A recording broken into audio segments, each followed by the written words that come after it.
首先，我们虔诚合十，我们顶礼礼敬我们的无上法王根本传承上师深尊莲生活佛，礼敬真佛宗历代传承祖师，礼敬坛城三宝，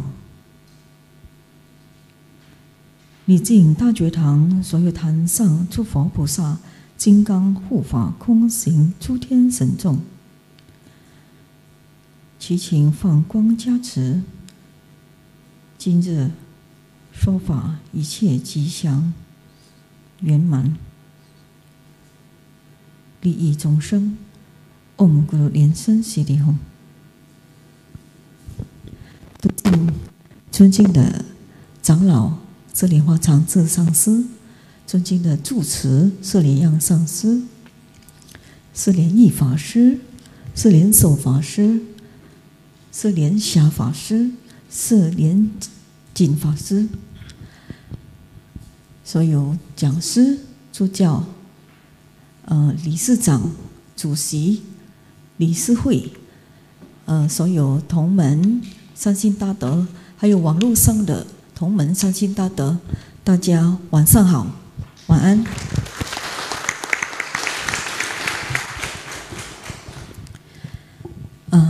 我只用印尼文讲好了。Nah, hari ini terima kasih sekali telah diberikan kesempatan lagi kepada saya untuk melanjutkan sharing Dharma yang kemarin tidak selesai karena kemarin suasananya terlalu mengharukan. Jadi ada beberapa yang belum tersampaikan dan hari ini saya akan sampaikan. Nah, kemarin di awal video masih ingat nggak Sangsa ada tayangkan video yang lama 14 tahun yang lalu yang waktu itu kita memohon Buddha menetap di dunia. Nah, kemarin sempat dibahas bahwa untuk memohon menetap di dunia, Buddha menetap di dunia, pertama-tama kita sendiri itu sebagai makhluk umat manusia itu harus memiliki berkah dan pahala yang mencukupi agar Buddha bisa menetap di dunia. Jadi salah satunya adalah kita mesti bertobat karena kita penuh dengan dosa, ya. Jadi kita mesti bertobat, itu satu hal. Kemudian selain itu supaya kita memiliki berkah dan pahala yang mencukupi agar kita bisa memohon Buddha menetap di dunia adalah kita itu mesti seperti ajaran para Buddha.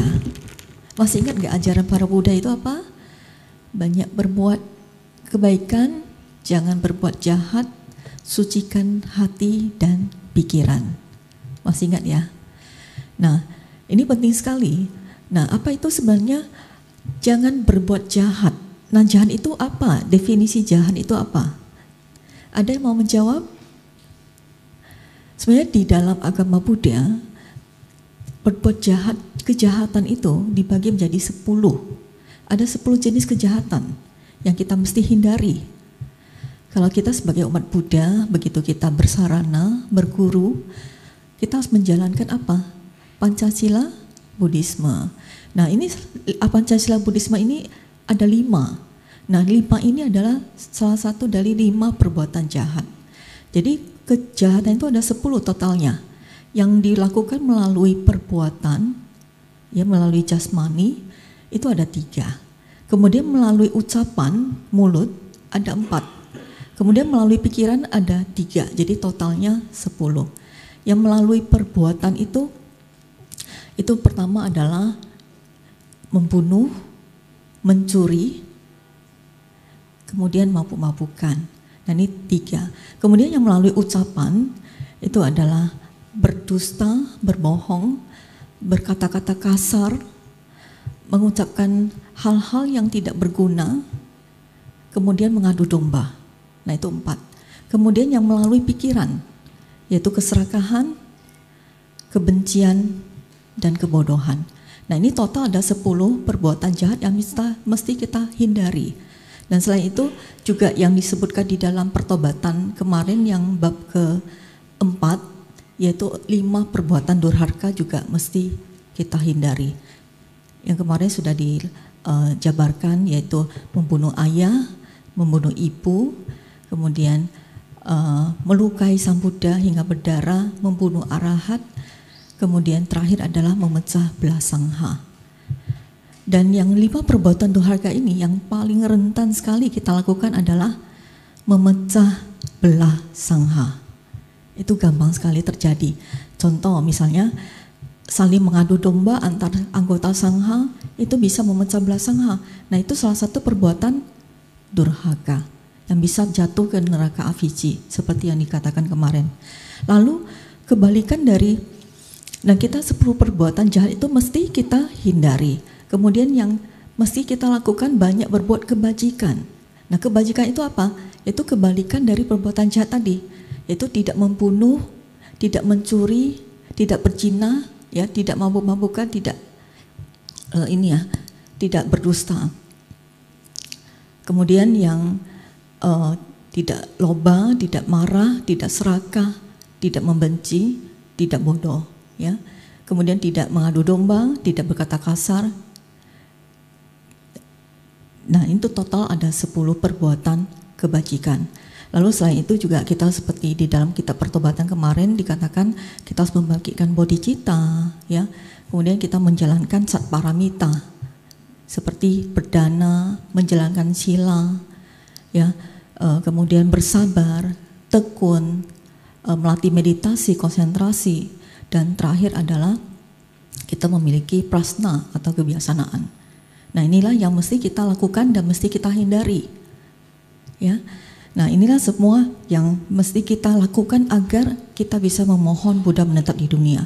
Dan selain itu, kita mesti menjalankan dharma dengan sebaik-baiknya. Seperti yang Maha Guru sekarang lakukan selama 50 tahun terakhir, membabarkan dharma kepada kita semua. Nah, setelah kita membabarkan dharma kepada kita semua, yang kita harus lakukan itu apa? Menjalankan dharma yang beliau ajarkan kepada kita. Nah, jadi Maha Guru sebagai Sang Buddha yang telah menetap di dunia, kita menghargai dharmanya dengan cara tekun bersadana. Nah, saya mau tanya Sensei di sini. Di antara kalian yang belum bersarana, ada yang belum bersarana, boleh angkat tangannya? Semua udah bersarana ya, udah kui semua ya. Oke, pertanyaan kedua. Setelah kui itu kalian yang siufa tiap hari angkat tangannya? Cuma beberapa ya, nggak semua ya. Nah, yang lain gimana?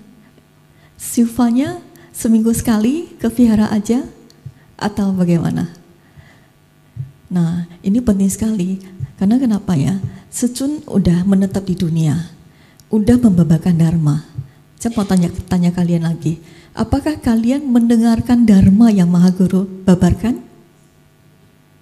Yang mendengarkan dharma tiap minggu, angkat tangannya.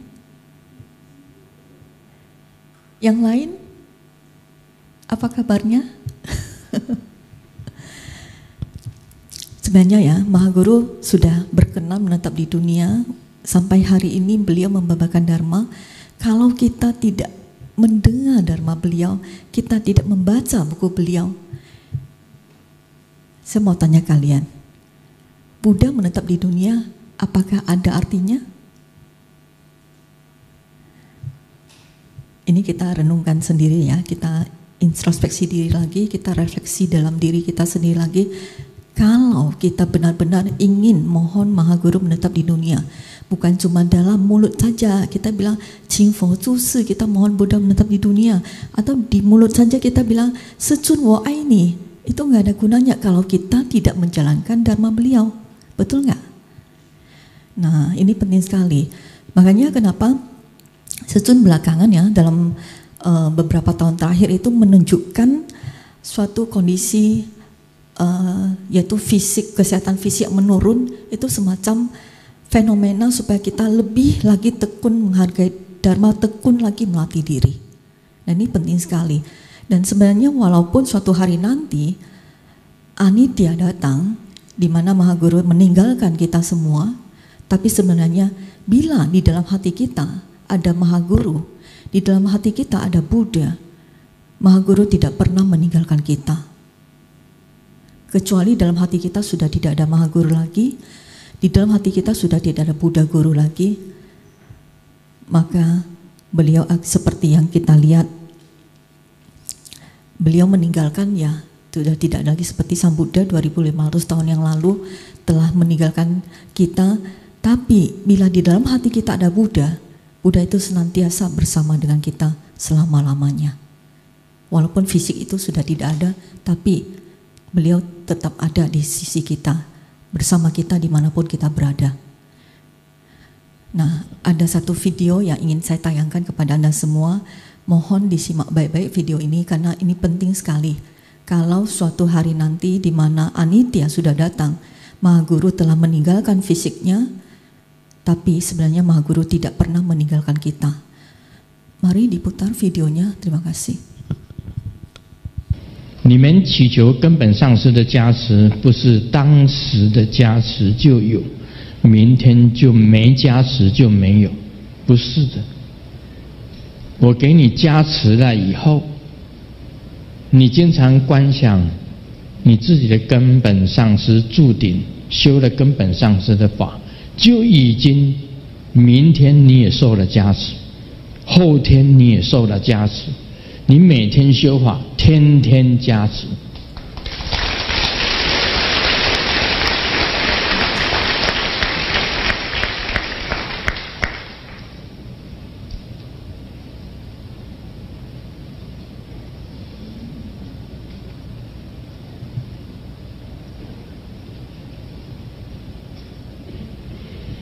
哦，这个是太曲折了。年轻的实习医生向主治医师请教：你为什么在诊断的时候总忘不了问病人用餐经常吃什么？主治医生他微笑地回答：这个是非常重要的。根据病人的食谱，你就可以判断能向他收多少医疗费。他吃什么？这个有钱的人吃什么？没有钱的人吃什么？你就知道了。这个就是一个道理一个因果，一个因缘。你知一就知道一切；你知道一，就能够知道一切。这个人有没有钱，从他吃的东西，你就可以判断。他吃的东西就可以判断，这很重要的。有时候这个，所以我们知一就等于知道10000，这个道理是一样的。我们要有智慧。你今天看了这一篇第34章，保证修法成功，那一定是会成功的。我这样子讲，你就知道。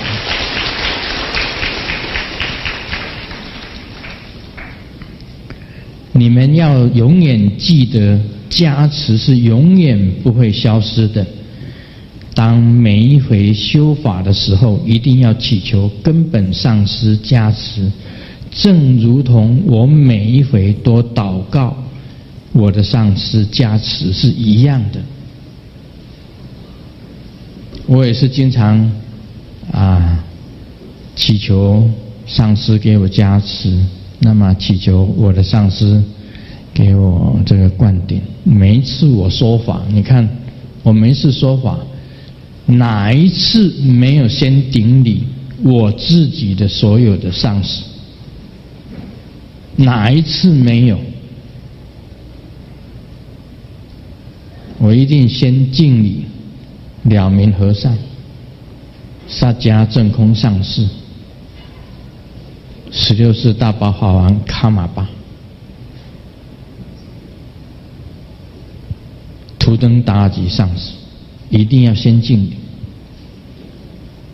这个度松千巴，度松千巴就是第一世的卡玛巴，度松千巴。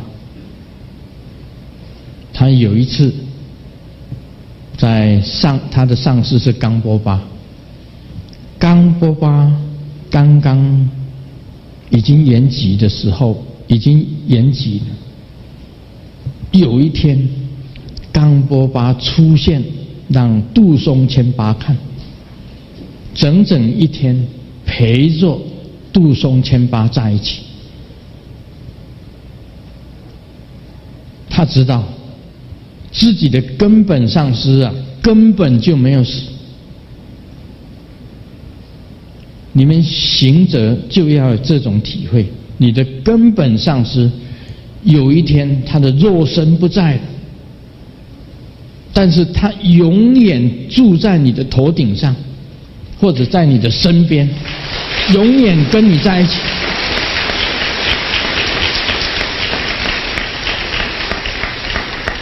这个上师冈波巴对第一世大宝法王卡玛巴杜松谦巴经常两个人在一起，而且杜松谦巴只要很虔诚的祈求上师跟他指导，他的上师冈波巴就很快的出现，跟他讲解这个他所不知道的这个法义，他所不明白的法义都会跟他解释。而你们修行到这种境界的时候啊，你就是上师相应了。当师尊的肉身抛弃了，你仍然可以见到你自己的根本上师。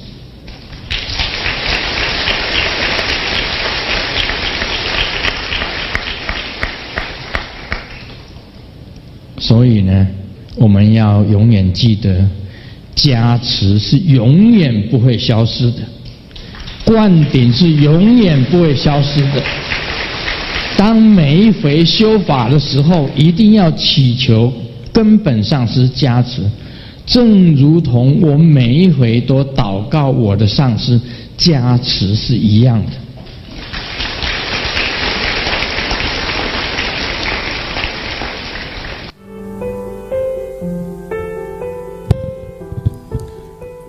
Kalian dapat nggak intinya apa? Setsun bilang ini penting sekali.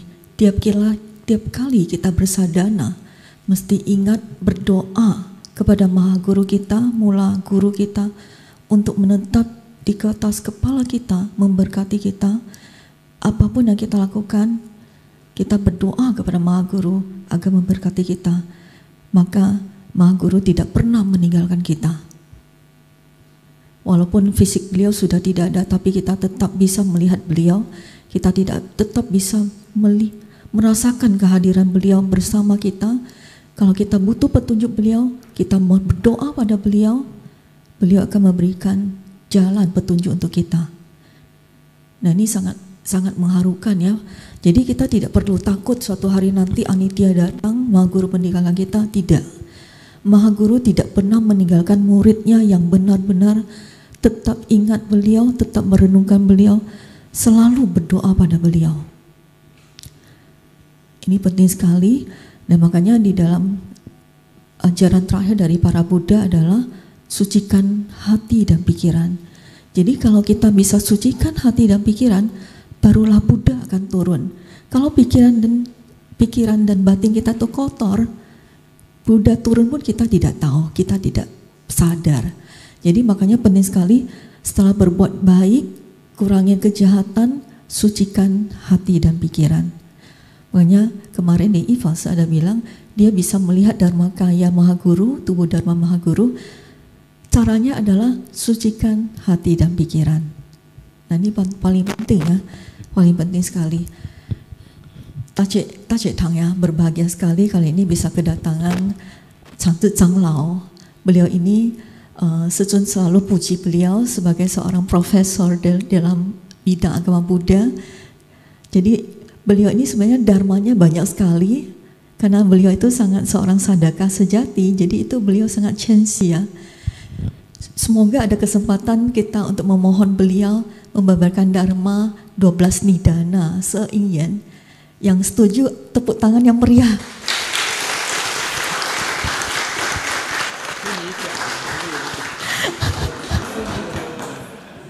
我们说我们很荣幸，大觉堂能够邀请到我们长老师尊张探宁，是那个佛学博士，所以趁着这个机会要跟就讲一下12因缘啊，知道吗？今天不讲了，我们就从明天开始，我们请长老讲。我们请我们的长老讲，我们请长老讲，我们大家都鼓掌给上师了的，我们再次鼓掌好不好？谢谢。现在很软了。还有我们也是很荣幸，kita juga berbahagia sekali Tajet Tang bisa mengundang kehadiran Liei法师，tepuk tangan buat beliau. Yang mengikuti ceramah Mahaguru ya, terakhir ya, belakangan yang mengikuti ceramah Mahaguru pasti pernah mendengar beliau disebut oleh Mahaguru, pernah nggak? Saya tahu ya, yang rajin ikut ceramah Mahaguru bawa beliau itu ke banyak alam surga, dari surga Karma Dhatu, Rupa Dhatu, Arupa Dhatu, bahkan ke alam suci dan keliling dunia. Nah beliau ini sangat humble ya, sangat rendah hati sekali. Beliau jarang sekali menceritakan hal ini. Semuanya yang Mahaguru ceritakan baru kita tahu. Kalau Mahaguru tidak ceritakan ya kita semuanya nggak bakal tahu, karena beliau ini tidak pernah cerita kemana-mana. Nah ini luar biasa sekali, kita punya ingin yang bagus sekali. Beliau datang ke Indonesia, sebelumnya itu hanya mengikuti upacara yang Mahaguru pimpin, dan kali ini bisa mengikuti pertobatan Kasaliang. Boleh dibilang ini pertobatan Kasaliang yang pertama kali beliau hadiri. Kita tepuk tangan buat beliau.